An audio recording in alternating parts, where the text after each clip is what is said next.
स्वरूप है। हमारे धर्म शास्त्रों में कहा गया है कि जो सत्य है, सही, वो भगवान का एक स्वरूप है। जो सत्य है, आप एक तौर से मान लीजिए, जो एक सत्य है वो धर्म रूपी पेड़ की जड़ है।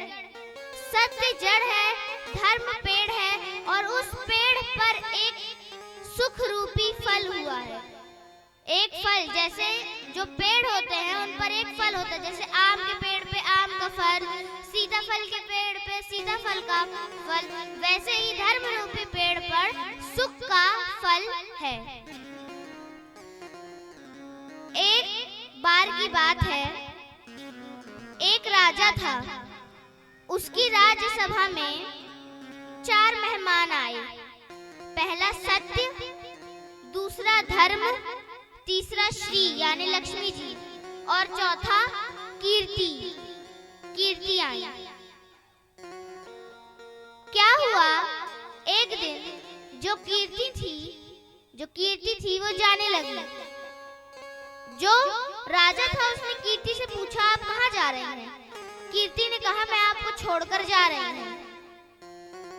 जो राजा था उन्होंने कहा, आप मुझे छोड़ के क्यों जा रही हैं? उन्होंने कहा कि मैं आपके यहाँ बिन बुलाए आई थी, अब मैं आपको बिन बताए जा रही हूँ। राजा ने कहा, ठीक है, आप चले जाइए। थोड़ी देर बाद लक्ष्मी भी जाने लगी।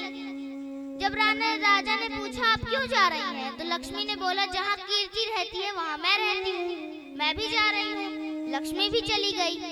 थोड़ी देर बाद धर्म भी जाने लगा। जब राजा ने धर्म से पूछा, आप क्यों जा रहे हैं? उन्होंने कहा, जहाँ लक्ष्मी रहती है वहाँ मैं रहता हूँ। राजा ने कहा, ठीक है, धर्म भी जाने लगे। पर जब थोड़ी देर बाद सत्य भी जाने लगा तो राजा ने सत्य के सामने हाथ जोड़ लिए और कहा कि नहीं, कीर्ति जाएगी, अगर मेरा नाम जाएगा, मेरा जगह जगह नाम है, अगर कीर्ति जाएगी तो भी चलेगा। अगर मेरे पास राजा संपत्ति, धन दौलत नहीं होगी, लक्ष्मी नहीं होगी तो भी चलेगा। अगर मेरे पास धर्म भी नहीं होंगे तो भी चलेगा, पर मेरे पास सत्य होना चाहिए। सत्य ने कहा, ठीक है, मैं नहीं जाऊंगा। थोड़ी देर बाद धर्म भी आ गए। धर्म ने कहा, आप चले गए थे, क्यों आ गए? उन्होंने कहा, जहाँ सत्य रहता है वहाँ धर्म रहता है। उसके बाद लक्ष्मी आई। लक्ष्मी ने कहा कि मैं भी आ गई हूँ। राजा ने पूछा, आप क्यों आ गई? तो लक्ष्मी ने कहा, जहाँ धर्म रहते हैं वहीं लक्ष्मी रहती है। थोड़ी देर बाद कीर्ति भी आ गई। जब राजा ने बोला कि आप तो चली गई थी, आप क्यों आई? कीर्ति ने कहा, जहाँ लक्ष्मी रहती है मैं वहीं रहती हूँ, जहाँ लक्ष्मी रहती है वहीं पर कीर्ति रहती है। अगर हमारे जीवन में सत्य होगा तो ही ये चारों चीजें, सत्य यानी कि सही, धर्म यानी धार्मिक चीज, श्री लक्ष्मी यानी धन दौलत, और कीर्ति यानी हमारा नाम आएगा ही आएगा। सत्यम ब्रूयात प्रियम ब्रूयात ना ब्रूयात सत्यम अप्रियम प्रियम च नान्यतम ब्रूयात देश धर्म सनातन। हम सत्य बोले, सही बोले, पर प्रिय बोले। जैसे अगर कोई आदमी अंधा है, हम उसको बोलेंगे, ए अंधे इधर आ, तो हम सत्य तो बोल रहे हैं, सही तो बोल रहे हैं, पर प्रिय नहीं बोल रहे हैं, अच्छे से नहीं बोल रहे हैं। सत्य बोले पर प्रिय बोले, और अगर प्रिय बोले, मधुर बोले, अच्छा बोले, पर तब भी असत्य यानी कि झूठ ना बोले। कुछ लोग बहुत प्रिय बोलते हैं पर असत्य बोलते हैं, और कुछ लोग बहुत सत्य बोलते हैं पर प्रिय नहीं बोलते। पहली व्याख्या थी सत्य की ये, और दूसरी व्याख्या सत्य की ये है कि ऐसा सत्य जिस सत्य से किसी प्राणी की जान जा रही हो, किसी प्राणी की हिंसा हो रही हो, और ऐसा असत्य जिस असत्य से किसी प्राणी की रक्षा हो रही हो, वो भी एक सत्य ही माना जाएगा। एक कथा है, एक मुनि थे।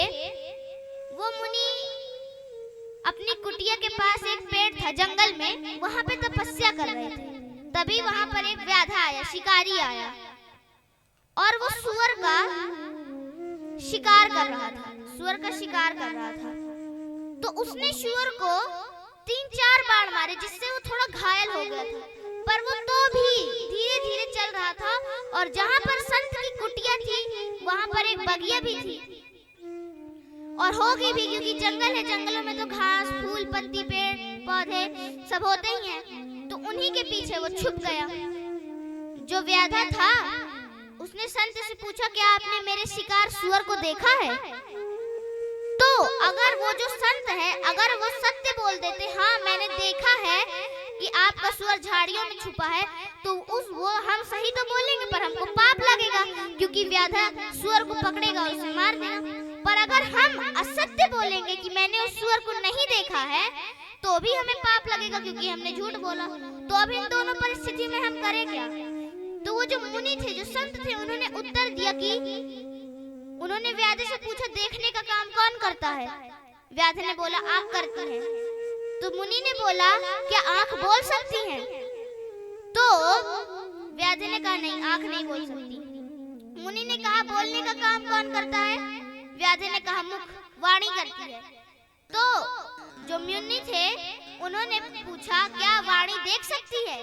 जो मुख है, वाणी है, वो देख सकती है? तो उन्होंने कहा नहीं। तो जब जो देखने वाला काम करता है उसने सुना नहीं, और जो सुनने का काम करता है उसने देखा नहीं। जो देखने का काम करता है, आँख देखने का काम करती है, उन्होंने बोला नहीं, और जो बोलने का काम करते हैं उन्होंने देखा नहीं।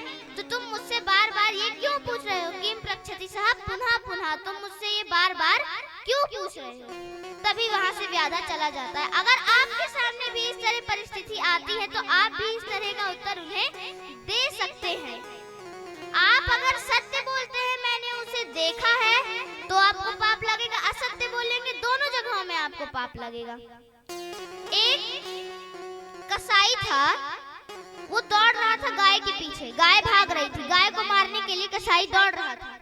तभी वहां से एक व्यक्ति जाता है और वो गाय को देखता है।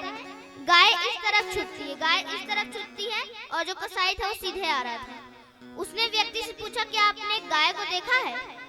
तो जो व्यक्ति था वो अगर बोल देता कि मैंने गाय को देखा है, तो वो सही बोलता, पर उसको पाप लगता। और अगर वो बोलता मैंने गाय को नहीं देखा है, तो वो झूठ बोलता, तो भी उसे पाप लगता। दोनों जगह में पाप लगता। तो वो जो मुनि था, अगर वो मुनि वाला उत्तर दे देता तो उसे पाप भी नहीं लगता और उसे भले पुण्य भी मिल जाता। आज के लिए बस इतना ही। आज ज्यादा समय नहीं था, क्योंकि आज प्रथम दिवस था। कल से सब समय के साथ काम करेंगे। जय श्री राम। श्री बांके बिहारी लाल की